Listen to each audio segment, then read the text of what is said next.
तो absolute poverty की बात करें, या जो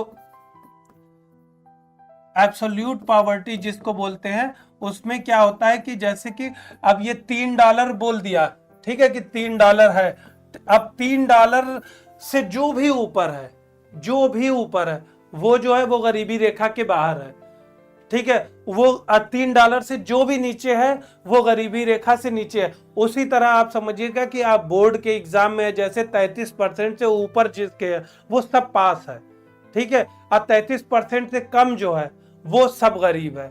तो ये क्या है, एब्सोल्यूट पॉवर्टी कहे जाते हैं कि एक फिक्स लाइन खींच दी गई, उसके ऊपर चाहे सारे के सारे हो जाए, 100 के 100 लोग हो जाए, अगर उसके नीचे जो है 100 के 100 लोग आ जाते हैं तो 100 सब गरीब हो जाएंगे, ठीक है। ये होती है एब्सोल्यूट गरीबी या निरपेक्ष गरीबी, ठीक है। दूसरी क्या होती है, सापेक्ष गरीबी, या जो है उसको रिलेटिव पॉवर्टी बोलते हैं।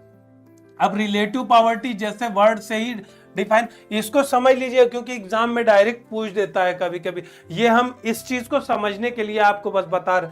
तो रिलेटिव पॉवर्टी में क्या होता है कि जैसे क्या है कि अगर दोनों लोग जंगल में ही रह रहे हैं, ठीक है, कोई ऐसे क्षेत्र में है कि दोनों लोग किसानी कर रहे हैं और फिर सब चीजें है, सब बराबर है, ठीक है। फिर उस गांव का कोई एक आदमी शहर जाता है और कमा के लाता है, पैसा ज्यादा लाता है, वो अपना घर बना लेता है, बड़ा सा आलीशान घर बना लेता है, टीवी खरीद लेता है, फ्रिज खरीद लेता है, गाड़ी ले लेता है।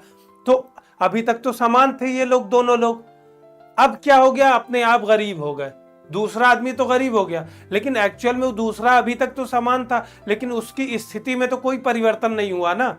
उसकी ऐसा तो नहीं है कि कमी, जो पहले आज से साल भर पहले कमा रहा था जो 1,000 रुपए, वो अभी भी 1,000 रुपए कमा रहा है। लेकिन वो क्यों गरीब हो गया, क्योंकि जो उसके साथ वाला कल तक 1,000 कमा रहा था, अब वो जो है 10,000 कमा रहा है। वो जो है अपनी शिक्षा के लिए जो है अच्छी शिक्षा प्राप्त करने में कैपेबल है, अच्छी सुख सुविधाओं के लिए कैपेबल है। तो अब क्या है कि इसके में और इसके में, दोनों में जब कंपेयर किया जाएगा या तुलना किया जाएगा, तो एक उस स्थिति का निर्धारण किया जाएगा कि कुछ लोगों के पास कितनी चीजें जो बेसिक है वो होनी चाहिए उस परिवेश में एक अच्छा जीवन व्यतीत करने के लिए। ये क्या है कि क्षेत्र स्तर पर हो सकती है, राज्य स्तर पर हो सकती है, देश स्तर पर हो सकती है। ये जो होती है वहां पर जो क्रय शक्ति होती है और उसकी मांग के आधार पर और जरूरतों के आधार पर ये निर्धारित होती है। ये जो है क्षमता से सीधे सीधे जुड़ी होती है। तो इसमें क्या होता है, सापेक्ष गरीबी का मतलब ये होता है किसी एक दूसरे से जब तुलना करके चीजें निर्धारण की जाती है तो उसको सापेक्ष गरीबी किया कहा जाता है।